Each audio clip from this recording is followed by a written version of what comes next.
जब यीशु मसीह उस मार्ग पर जहाँ कुआं था वहाँ कुएं के पास बैठ गया, इतने में एक सामरी स्त्री वहाँ पर जल भरने आती है। ये कौन सी स्त्री है? एक सामरी स्त्री है और ये जल भरने यहाँ पर आई है। और यीशु मसीह ने उससे देखा और उससे कहा, मुझे पानी पिला। हाँ, 9 आयत से पढ़े। उस सामरी स्त्री ने उससे कहा, तू यहूदी होकर मुझ सामरी स्त्री से पानी क्यों मांगता है? हाँ, एक मिनट। यहाँ पर उस सामरी स्त्री ने यीशु मसीह को देखा और जान लिया कि ये एक यहूदी है, क्योंकि यहूदी लोग का पहनावा अलग था और वो एक चादर ओढ़े रहते थे, जिससे देखकर समझ में आता था कि ये यहूदी है। तो उसने जान लिया कि तू यहूदी होकर मुझ सामरी से क्यों पानी मांगता है, क्योंकि यहूदी और सामरी जाति के बीच में लेना देना नहीं होता था, क्योंकि सामरिया जाति एक छोटी जाति होती थी और यहूदी एक बड़ी जाति होती, इसलिए उनके बीच में लेना देना नहीं होता। इसलिए वो स्त्री को मालूम था कि एक यहूदी है और मैं एक सामरी स्त्री हूँ, तो यहूदी होकर मुझ सामरी स्त्री से पानी क्यों मांगता? क्योंकि यहूदी सामरियों के साथ किसी प्रकार का व्यवहार नहीं रखते।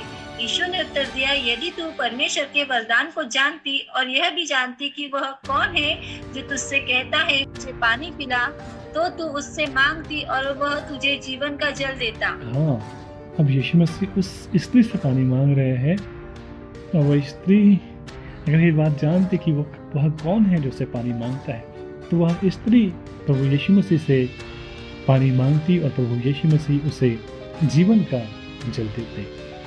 वो स्त्री को नहीं मालूम कि स्वयं परमेश्वर सृष्टिकर्ता प्रभु उसके पास आए हैं और वो उसको परख रहे हैं, और वो इस बात को अगर जानती तो वो प्रभु यीशु मसीह से जीवन का जल मांगती और वह अंतकाल को देखती। स्त्री ने उससे कहा, हे प्रभु, तेरे पास जल भरने को तो कुछ है भी नहीं और कुआं गहरा है, तो फिर वह जीवन का जल तेरे पास कहाँ से आया? हाँ, हे प्रभु, तेरे पास जल भरने को तो कुछ भी नहीं है। एक सांसारिक बात है, सांसारिक बुद्धि से बात कर रही है कि प्रभु तेरे पास तो कुछ भरने को है नहीं, तो फिर वो जीवन का जल कहाँ से आया? और प्रभु कुआं तो बहुत गहरा है, फिर वो जीवन का जल तेरे पास कहाँ से आया? क्या तू हमारे पिता याकूब से बड़ा है, जिसने हमें यह कुआं दिया और आप ही अपनी संतान और अपने पशुओं समेत इसमें से पिया?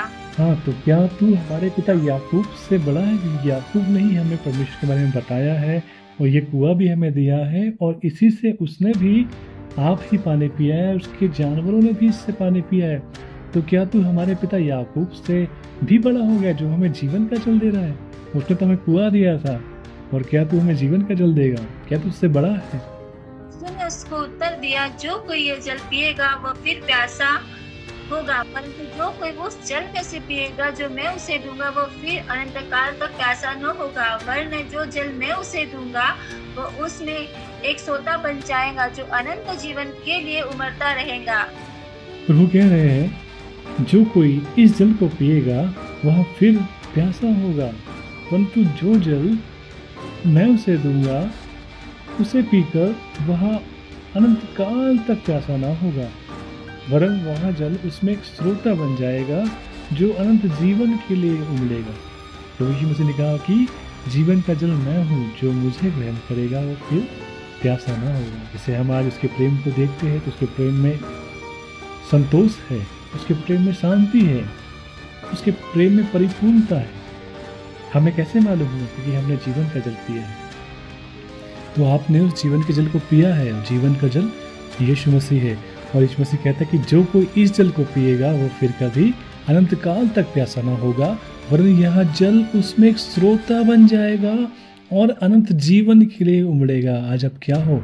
श्रोता हो आप परमेश्वर की, यीशु मसीह के श्रोता हो आप में जीवन का जल बहता है, आपके हृदय से जीवन की नदियाँ बहती है, और जो कोई इस जल से पिएगा वो फिर कभी प्यासा ना होगा, वो तृप्त किया जाएगा, वो संतोष को देखेगा, वो ठहराव को देखेगा, उसके जीवन में बेचैनी, घबराहट, डर, चिंताएं नहीं होगी, क्योंकि उसको अनंत काल तक प्रभु ने तृप्त कर दिया है, और वो तृप्तता केवल प्रभु यीशु मसीह में है। जिसने इस जल को पिया वो फिर कभी प्यासा ना होगा, परंतु वो जल उसमें एक स्रोता बन जाएगा और वह जल अनंत जीवन के लिए उमड़ेगा। और वो स्रोते अब आप हो और आपके द्वारा लोग यीशु मसीह को जानते हैं, यीशु मसीह को ग्रहण करते हैं, यीशु मसीह को पीते हैं, और वही जीवन जो आप में है वो उनमें आ जाता है। पहले तो बेचैन रहते हैं, परेशान रहते हैं, दुखी रहते हैं, लेकिन जैसे ही जीवन का जल उन्हें मिल जाता है तो फिर अनंत काल तक प्यासे नहीं होते, क्योंकि अब यीशु मसीह उनके पास में है और जीवन का जल उनके पास में है। तो वो कभी प्यासे नहीं होते, कभी कभी बेचैन नहीं होते, कभी घबराते नहीं, चाहे बाहर अकाल क्यों ना हो, है ना। वो आपको तृप्त कर देगा, वो तृप्त कर देगा आपको, क्योंकि जीवन का जल प्रभु यीशु मसीह है।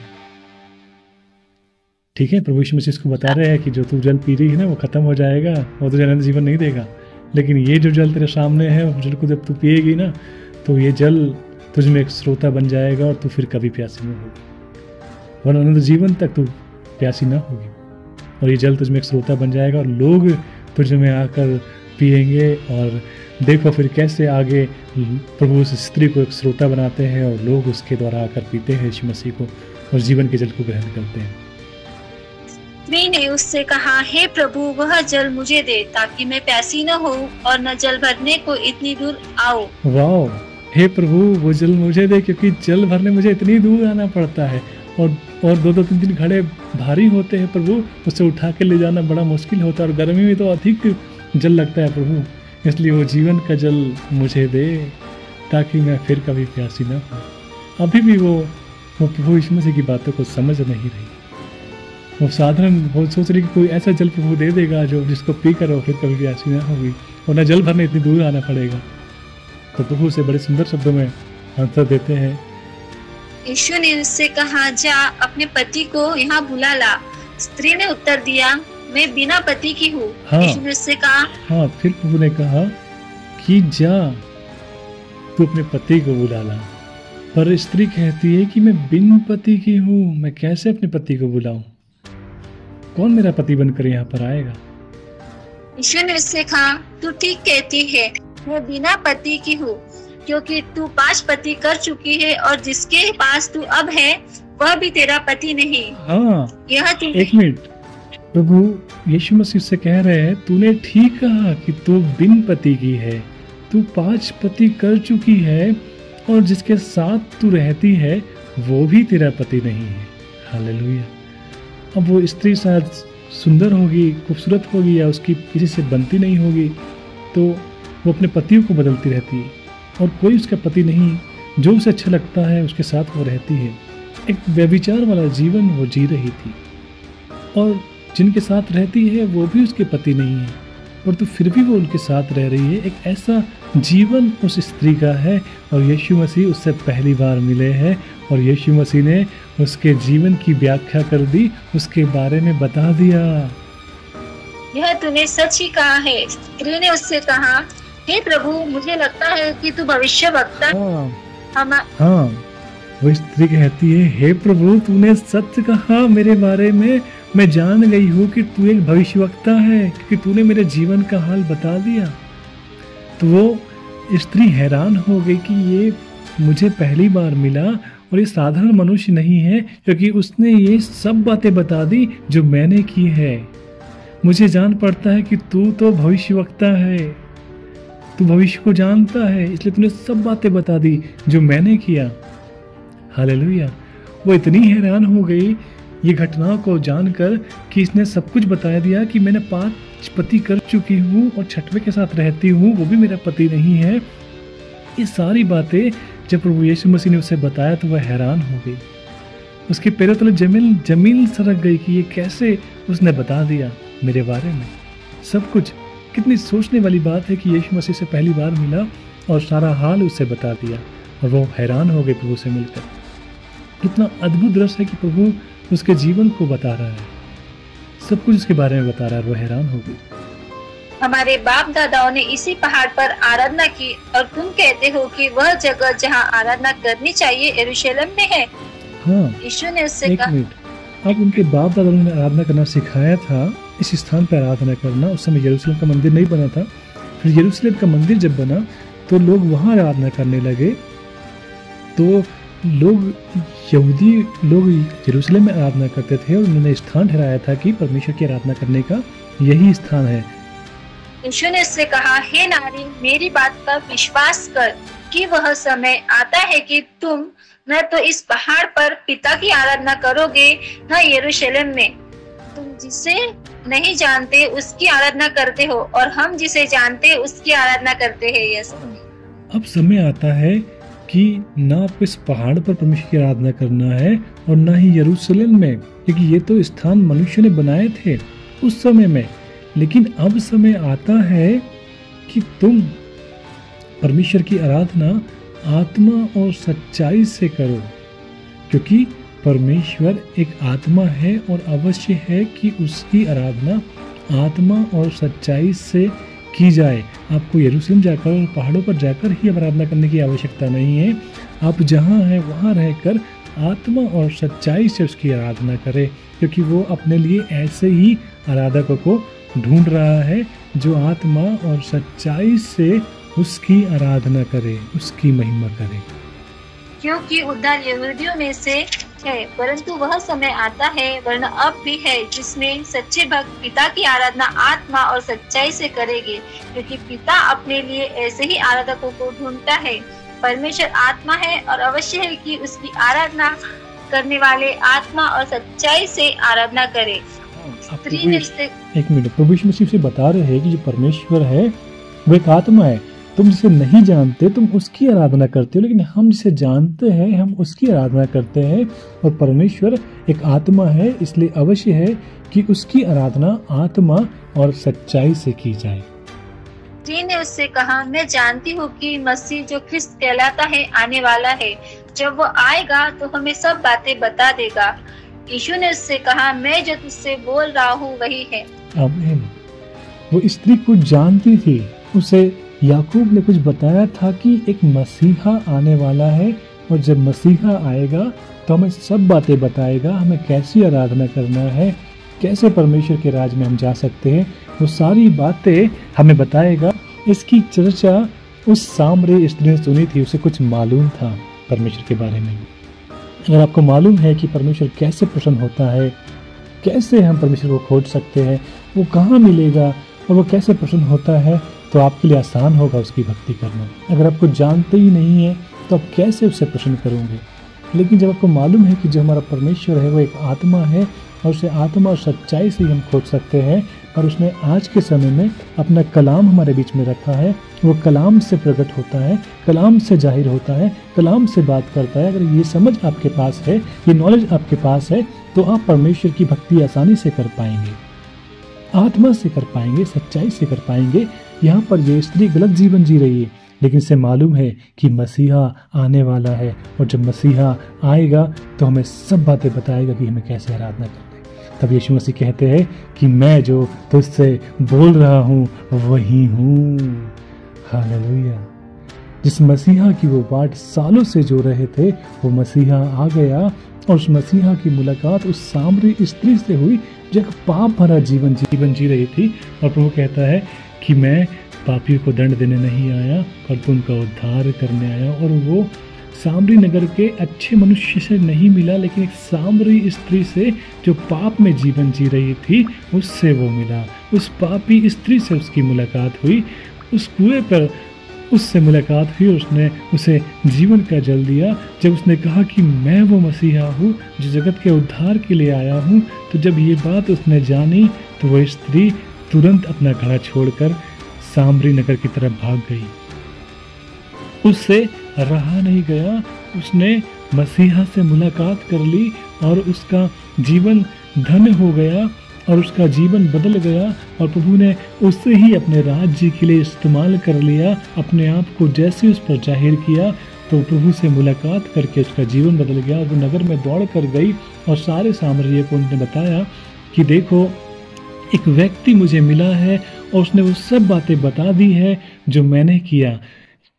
चलो उससे मिलो, यही मसीहा तो नहीं? आओ इससे मिलो, ये मसीहा ही तो नहीं है? आओ इससे मिलो, ये मसीहा है। और लोग उसकी बातें सुनकर कि उसने उसके जीवन का सारा हाल बता दिया कि वो कैसा जीवन जी रही थी, उसकी बातों पर विश्वास किया और दौड़कर कुएं के पास आए प्रभु यीशु मसीह से मुलाकात करने। और जब उन्होंने प्रभु यीशु से मुलाकात किया तो कहा कि हमने आप ही मसीहा को देख लिया। अब हम तेरी बातों से ही नहीं विश्वास करते, परंतु हमने आप ही मसीहा को देख लिया और हमने विश्वास किया कि यही मसीहा है और जगत का उद्धार करता है।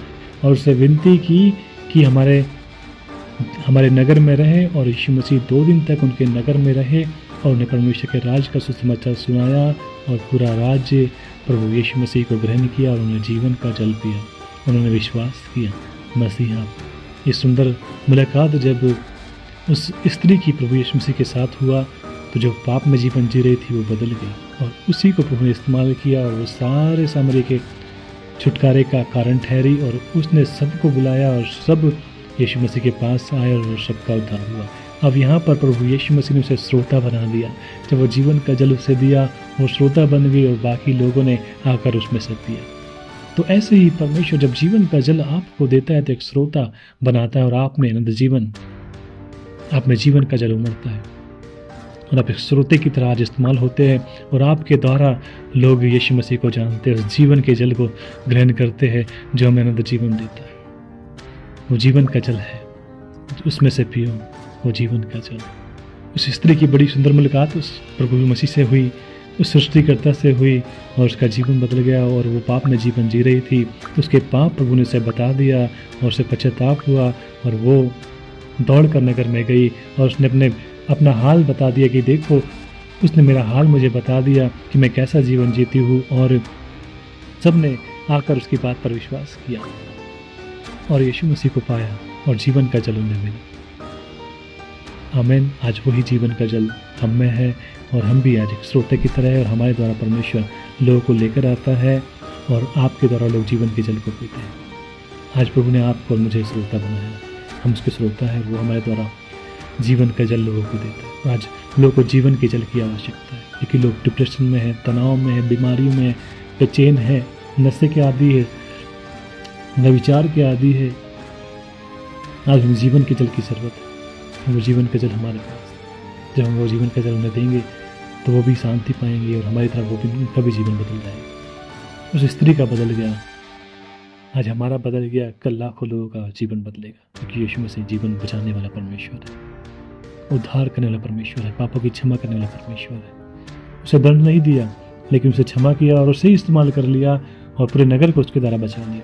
तो आज आप कैसा भी जीवन क्यों ना जी रहे हो, कोई भी गलती क्यों ना आपसे हुई है, परमेश्वर आज आपसे कह रहा है कि मैं तेरे पापों को क्षमा करूँगा, मैं तुझे आज़ाद करूँगा, मैं तुझे जीवन का जल दूंगा। पहले लोगों ने तुझे जो भी बोला है, जो भी समझा है, मैं तुझे जीवन का जल दूंगा और आज मैं तुझे श्रोता बनाऊंगा और आज मैं तुझे इस्तेमाल करूंगा और तेरे द्वारा मैं लोगों को बचाऊंगा, तेरे द्वारा मैं उन पर प्रकट होऊंगा क्योंकि वो पापियों का परमेश्वर और हम सब पापी हैं। हमारी दशा देखकर हमसे प्यार नहीं करता लेकिन हमसे प्यार करता है और हमें पापी से धर्मी बनाने वाला परमेश्वर है, हमारा धर्म को मिटाने वाला परमेश्वर है, उसके जैसा कोई नहीं। इसलिए यीशु मसीह के पास आओ, वो तुम्हारे सारे गुनाहों को, सारे पापों को क्षमा करेगा और तुम्हें जीवन का जल देगा और वो जल तुम्हें श्रोता बन जाएगा और अनंत जीवन के लिए उमड़ेगा। जो कोई तुम्हारे पास आएगा वो भी अनंत जीवन का वारिस होगा। In the name of Jesus, Yeshu Masih के नाम में, आमीन।